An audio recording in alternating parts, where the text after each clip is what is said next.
À Hong Kong, 4 militants pro-démocratie ont été libérés sous caution. Il s'agit du cardinal à la retraite Joseph Zen, d'une chanteuse Denise Ho, militante des droits LGBTQ, d'un universitaire et d'une avocate.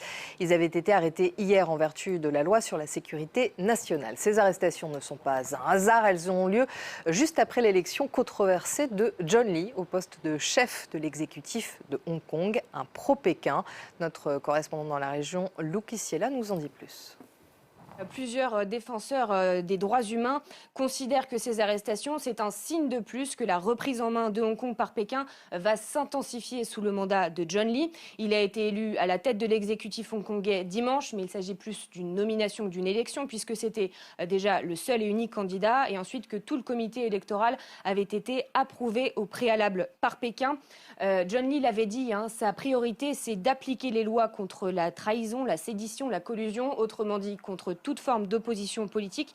C'est effectivement un ancien policier et il a toute la confiance de Pékin parce qu'en 2019, il était à la tête de la sécurité hongkongaise et donc à la tête de la répression souvent violente des manifestations pro-démocratie de l'époque.